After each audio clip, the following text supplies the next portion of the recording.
Hola, ¿qué tal? Hola, bienvenidos a todos a una nueva función del Cineclub La Quimera. De hecho, nuestra última función ordinaria de este año. Es el último jueves que nos vamos a encontrar, aunque tenemos una sorpresa para diciembre, a la cual están todos invitados y sobre la cual vamos a publicar información más cerca de la fecha por todas nuestras redes. Ya les va a llegar la invitación. Bueno, antes de pasar a hablar de la peli, les invitamos a participar en la campaña de apoyo al Teatro La Luna, que es nuestra casa en momentos de no pandemia. Eh, es la campaña Voz con la Luna para apoyar económicamente y poder sustentar el año de ingresos ceros que tuvieron este año. Toda la info para poder aportar está en nuestro Instagram, capaz es la forma más fácil, pero en todas nuestras redes y en las redes del propio Teatro La Luna, que aparece como Teatro La Luna. Bueno, de hecho en este momento podemos dejar en el chat de Twitch el link para que puedan acceder más fácil a esa información. Bueno, hoy cerramos con una peli de Kira Muratova, Conociendo el Vasto Mundo, el Gran Mundo. Es una peli del 80. Kira Muratova es una directora ucraniana. Es medio raro geográficamente, nació en lo que hoy es Moldavia, ¿puede ser? Ay, lo leí y se me confundió. Pero después de la separación de la Unión Soviética se radicó en Ucrania y ha filmado todo su post-Unión Soviética. Es una directora que empieza a filmar en los 60. Sus dos primeras películas fueron censuradas, nunca se estrenaron. Los soviéticos tenían esta cosa muy interesante que le pasó mucho a la generación de Muratova, que es que producían las películas, ponían plata, las censuraban, no las pasaban nunca, pero las películas se hacían. Es algo muy raro. Entonces esas dos películas no se vieron hasta después de la caída de la Unión, en los 90. Eh, y Conociendo el Vasto Mundo, que es del 80, es su segunda película que sí circuló, ¿no? Eh, Muratova es de esta generación de directores soviéticos de los 60 justamente, ya habiendo pasado por un lado la época de oro del cine mudo, de Eisenstein y esos directores, pasando esta época medio, en teoría, considerada yerma o poco interesante y muy desconocida, que es todos los 40 y los 50, que es la época del realismo socialismo, una impronta muy fuerte. En los 60 empiezan estos directores más desencantados con el estalinismo eh, a filmar, muy censurados en general. Son directores que muchas veces han seguido activos hasta hoy, hasta hoy fechas. Son directores que filman de manera muy compleja en general y suelen tener una mirada bastante pesimista sobre el mundo y sobre las cosas que filman.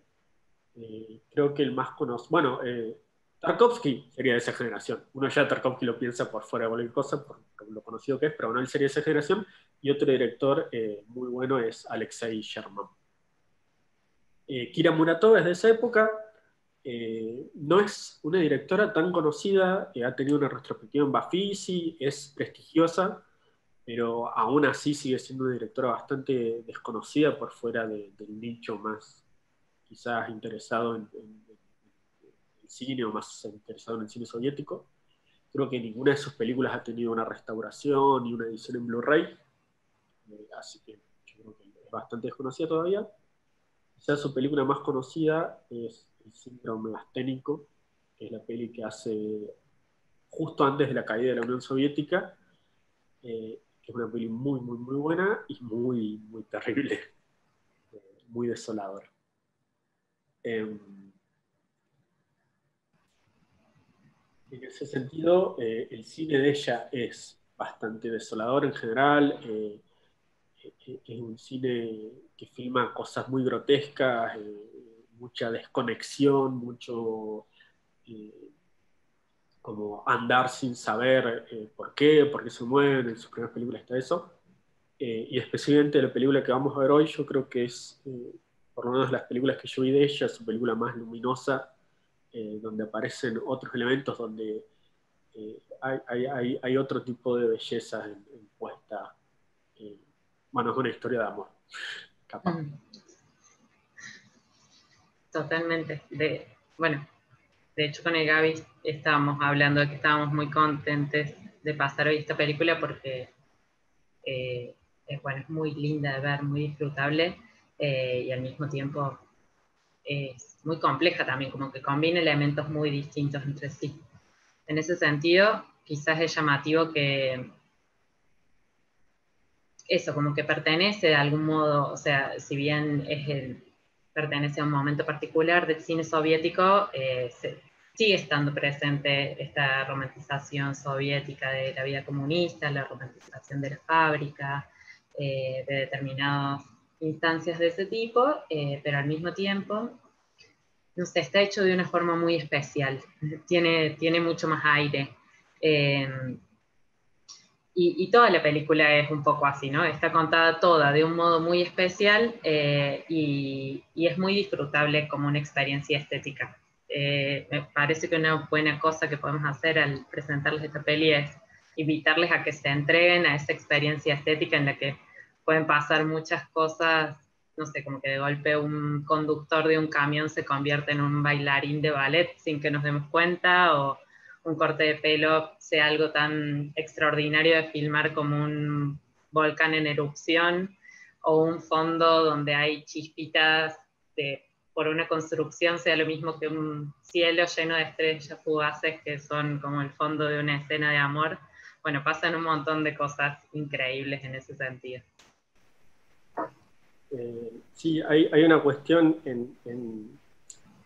es compartido en cierta medida por esta generación, pero que en todo es muy fuerte, de una apuesta muy estetizada, muy compleja en cuanto a movimientos coreográficos, encuadres, y que tiene que ver en Muratov especialmente, estábamos charlando con Amale, de una especie de forma de mostrar lírica, ¿no? Más cercana a una búsqueda poética de por qué mostrar las cosas como nos muestran. Hay una escena, por ejemplo, un personaje se acerca a otro en la oscuridad y ese movimiento se repite 3-4 veces el mismo en distintas tomas. Digamos, eso no tiene más razón que buscar quizás alguna emocionalidad a través de esas repeticiones, y que son este tipo de recursos que quizás en la poesía estamos más acostumbrados a que estén, que tienen esas funciones directas, digamos. Pero también en ese sentido una cosa que charlamos con Amal es que hay algo en esta búsqueda lírica, eh, de tratar de comprender lo que se está contando. O sea, no comprender en un sentido de conocimiento de eso, sino de filmar en su complejidad algo, justamente. Está filmado de manera compleja, está filmado de manera rara, lírica, pero porque se quiere captar algo. Un poco lo que charlábamos era como que es una especie de realismo, no porque la realidad la veamos con esas formas estéticas, pero porque de repente las sensaciones y las emociones que despiertan nos remiten más a las de nuestra realidad. Llamamos un poco de Proust, que tiene una escritura, el escritor de Mujer del Tiempo Perdido, que tiene una escritura re compleja y re enredada, pero que tiene que ver justamente con tratar de rescatar la realidad, que muchas veces funciona más a través de esos procesos. Claramente acá usamos la palabra realista de una forma que nos conviene a nosotros, ¿no? Hay otra cosa que es realista. Totalmente de acuerdo. Quizás otra de las cosas que se puede agregar con respecto a esta forma de contar es que tiene a la que quizás está bueno mencionar, porque después se puede prestar atención cuando se ve la peli, es que tiene como formas de recortar muy especiales, tanto en el modo de encuadrar cada uno de los planos, como en el modo de cortarlos temporalmente, o sea, la duración de los planos también tienen unos valores muy particulares. Muchas veces eso, un plano te muestra algo de un modo en el que no te lo mostraría nadie más, el modo en el que lo que decide dejar afuera. Y pasa lo mismo con la duración de los planos, que de golpe cortan momentos en los que uno se queda completamente desconcertada, y me parece que tiene que ver con esto, ¿no? Que hay como un control absoluto de lo que vemos y lo que no vemos todo el tiempo, y de hecho un montón de veces hay muchas cosas que no vemos y eso hace que lo que veamos se vea de otra forma, de una forma como mucho más bella, mucho más misteriosa. De hecho, muchas de esas veces lo que se hace es como usar, ni siquiera son primeros planos, son más que primeros planos, pero vemos las cosas tan de cerca que de golpe nos queda recortado, no sé, un beso, en un plano en el cual ni siquiera vemos bien quiénes son los que se están besando y quizás no importa, y lo que importa es cómo esa mano agarra esa cara en un gesto tan especial, ¿no? En ese sentido, ayer con el Gaby leíamos una nota que escribió Roger Cosa, el crítico programador de cine cordobés, acerca del cine de Muratova para el año del Bafisi, y él hablaba del binomio sociedad-individuo como un binomio, una tensión que recorre todo el cine de Muratova, y pensábamos que quizás en esta peli en particular a esa tensión se podría agregar también la tensión entre la historia y el momento, ¿no? La historia y el acontecimiento, el momento específico, o entre las estructuras más macro y los gestos micro, como estas cositas que pasan que nos hacen ver todo de otra forma. Sí, que es interesante porque quizás en otras películas de Muratova eso tiene más que ver con lo que implica la Unión Soviética respecto de repente a la realidad individual de alguien, pero en esta hay una cuestión, siendo el centro de la historia, el encuentro entre dos personajes romántico, que ese binomio se convierte de repente entre el estar colectivo, no lo mencionamos, o lo mencionamos medio indirectamente, que pasa en un trabajo colectivo de la construcción de unos departamentos, toda la historia, y la intimidad, que es, digamos, lo propio pensaríamos es lo propio del encuentro romántico, el gesto íntimo. Entonces, hay como toda una cuestión muy importante en que están todos estos momentos misteriosos, bellos, filmados de una manera muy especial para pensar ese encuentro y esa intimidad, al mismo tiempo que tiene una igual importancia todo el contexto de estos dos personajes, eh, aunque esté mostrado de estas maneras medias desencajadas, de repente los otros trabajadores, lo que implica estar ahí, los espacios en los que se mueven. eh, hay un vínculo complejo entre esas dos cosas. Y hay una escena muy, muy hermosa que un poco marca esta conflicto, no sé si conflicto, pero este binomio, que es, en el momento están yendo y se encuentran con una especie de boda masiva de gente que va a trabajar a esos lugares. Entonces, están saliendo de la iglesia un montón de parejas, eh, recién casadas, felices, qué sé yo, una escena muy increíble como está filmada, y al mismo tiempo está, que es en ese momento los primeros encuentros entre los dos protagonistas, y ahí hay un contraste, digamos, entre esta cuestión de los casamientos colectivos, la gente que va a buscar, que va a trabajar a esos lugares en general desde lejos, en esta inmensidad de la Unión Soviética, pensando en encontrar una pareja también, como esta cuestión más social, más colectiva, eh, y la cuestión de estos dos personajes y sus gestos íntimos y de otros también. eh, y no sé si necesariamente es un conflicto, una crítica, pero es como están las dos cosas puestas ahí y en cierta medida contrastadas. Eh, esa escena Totalmente. bastante temprana ya pone en juego eso. Sí, cuando veamos esa escena del matrimonio, vamos a estar cada uno aplaudiendo desde nuestras casas. Bueno, para cerrar, capaz podríamos decir que bueno, les invitamos a ver cómo es esta historia de amor contada de un modo muy especial, con una libertad narrativa increíble, con un lirismo prodigioso, muy disfrutable, y que quizás otra de las cosas que pensábamos es que todos estos elementos que conviven en esta película, y esta complejidad también, formal, narrativa, de montaje,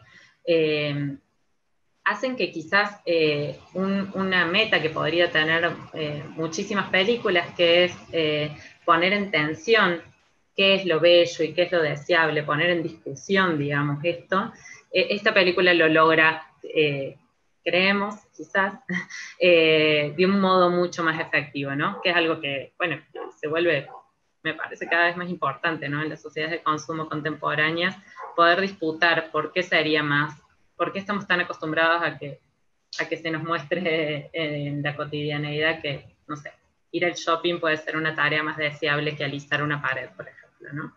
O más disfrutable.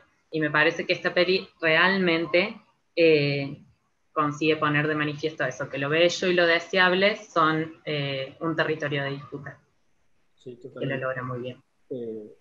En relación a cómo quizás otro cine soviético más propagandístico busca hacer eso. Y quizás haciendo buenas pelis o no, pero falla.